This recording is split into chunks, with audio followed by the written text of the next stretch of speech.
Hello friends, and welcome to the Gesundheit Kitchen. My name is Hans Rueffert with the Gastric Cancer Foundation, and want to talk about avocados. Well, we've done an episode once, or a recipe once when I was in Ecuador, and now avocados are literally a dime a dozen. I mean, they're so incredibly abundant and inexpensive, but not so much here in the States. They can be expensive, and they can also be a bit of a shell game when you're trying to pick one that is ripe.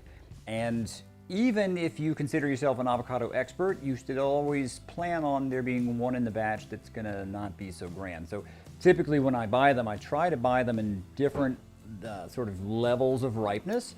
And they go from sort of when they're the most beautiful, when they're green and sort of shiny is when you think, oh, this is perfect avocado.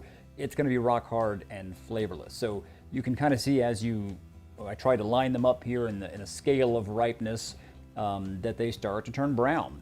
There are very few fruits and vegetables that you would go for a brown one. So you would think, oh my God, this looks perfect. But in this case, sort of the duller and darker it gets, and typically you want to feel for doneness, but you don't want to squish it. But you kind of want it to be like if you straighten your hand out to make an L, and you kind of feel in that middle section, that's about the doneness that you want on the avocado. So you want it to kind of feel, to give a little bit of give, but still spring back. So let's look at a fresh avocado. So I'm gonna take the most ripe one I have. And again, it's always a bit of a die roll when you're going into these things that there might be a bad spot the riper that you get. So what I'm doing is I'm rolling the knife around the hard seed that's in the middle. And some of you, if you grew up with avocados, this is easy, you do this all the time. There's some folks who've never cracked open an avocado. So here you can see there is a little bit of some spots in there that are not too amazing, but we can still harvest a good amount of the avocado out of here.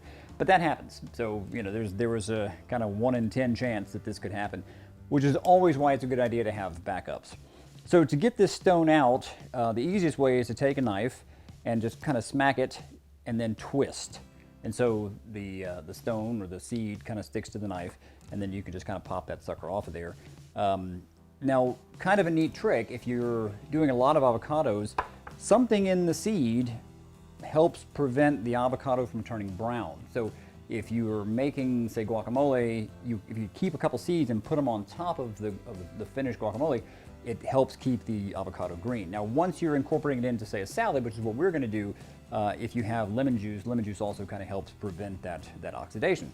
So you can eat it straight with a spoon, straight out of this. You can kind of cut some in sort of a dice. But if you are in an area where getting fresh avocado is not so easy, there are frozen avocados now. When I first heard about frozen avocados, my thought was they must have picked them totally underripe, rock hard, no flavor, and then put them, flash freeze them, and they're gonna come out like mush. Well, surprisingly, the Hass avocados hold up rather well. And so that's what I'm gonna use today. I do have some of my ready ones as well, but just for ease of what we're doing, they come frozen, already diced, and again, surprisingly, they're really good. Now, I always advocate, fresh is the best, then frozen, then maybe dried, and then way down the road canned when it comes to fruits and veggies. But this actually, again, they do a really good job. I'm a hard sell on these things, but I was impressed. The other nice thing about it, not only are they, someone else is doing the work for you, and it retains the flavor, but when you're making a cold salad, not a bad thing to add them when they still are a little bit frozen. Now, these are not rock hard. They've still got a little frost in them, as you can see, but that way when I'm mixing them up, they're still maintaining their integrity. They're not just turning to mush. So let me move this over. What I have for the base of my salad here is it's sort of a Turkish side dish, I guess you could call it, or a pasta alternative. It is bulgur wheat and with vermicelli. So it has little broken pieces of whole wheat vermicelli in with the whole grain bulgur wheat, and you cook it just like you would rice. It's a 2-to-1 ratio, or you can even do it in a rice cooker, which is what I did with this. And so I have not spiced this, and I'm gonna throw in, this is the equivalent of, I would say, probably 2 avocados, 2 decent sized ones. And essentially what I'm gonna be making is like a tabbouleh, which is what you would see with bulgur wheat, which is a Middle Eastern kind of lemon parsley salad. And I also want to incorporate a little more protein, and so I've taken some braised tofu, and this comes in a sort of an extra firm block, and it's been seared on the outside, which is what the darker sections are. Has a wonderful consistency, and this one has already been spiced with a little bit of Chinese 5-spice, which is it's a great flavor in almost any application. So all I did was crumble about a cup of that up, and that will somewhat disappear into the salad. It adds a whole bunch of protein. I think there's 12 grams of protein per cup, so we're adding 12 grams of protein to the salad. Now, a whole cup of roughly chopped flat leaf parsley. Sometimes it's called Italian parsley, but any green herb in here would do. If you have mint in your garden, mint works fantastic. Some chives would be good in here, but parsley is really the main event as far as herbs go. A lot of people think of parsley as being this sort of, little thing on the side of your plate, but it really is a wonderful ingredient. It has a lot of chlorophyll, very nice bright green flavor.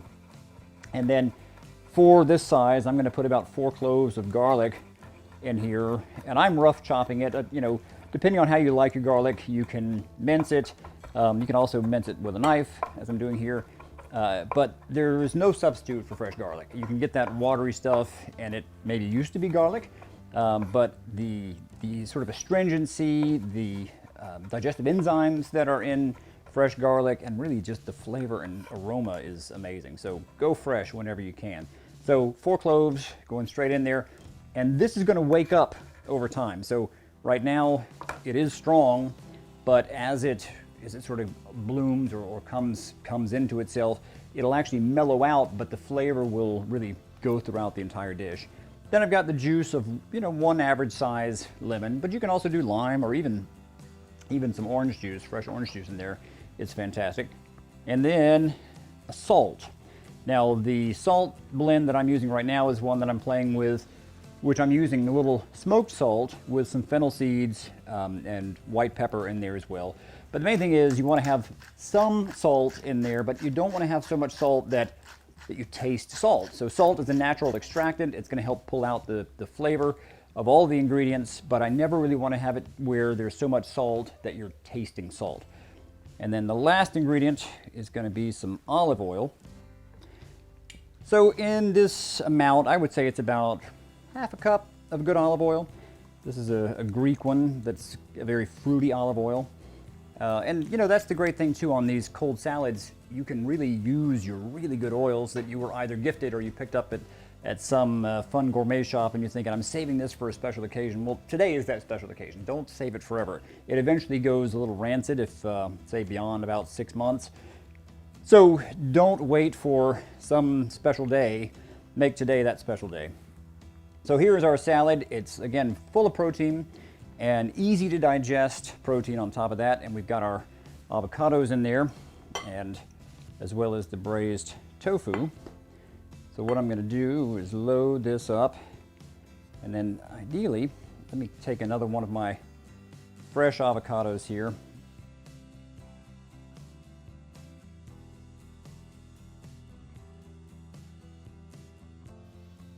Oh, that's beautiful. Cut these guys out. So I will just scoop out a couple of these gorgeous slices, and then I like to have just a little bit more salt on the avocado. So I'm just going to put just a little bit of that smoked salt fennel mix on there, a little parsley to garnish. And for me, this is a great lunch. We've got the protein, we've got the freshness, and it's delicious. And it's just another way to use. I think so many people think of avocados as just it's guacamole, but as an ingredient, they're fantastic. They're great in soups, they're great in smoothies. In fact, the frozen ones are fantastic for that application as well. And even if you're thinking, well, avocado, that's a vegetable. No, technically it is a fruit, and it works well with really any fruit, but bananas, with berries, with acai. It's just a fantastic ingredient. So when you see them on sale, it's time to load up. And when they have the buy one get one free for the frozen ones, don't be afraid of them. It's a really good quality ingredient. So enjoy your avocados. I hope to see you guys here one more time or many more times right here at the Gesundheit Kitchen. Until then, take care.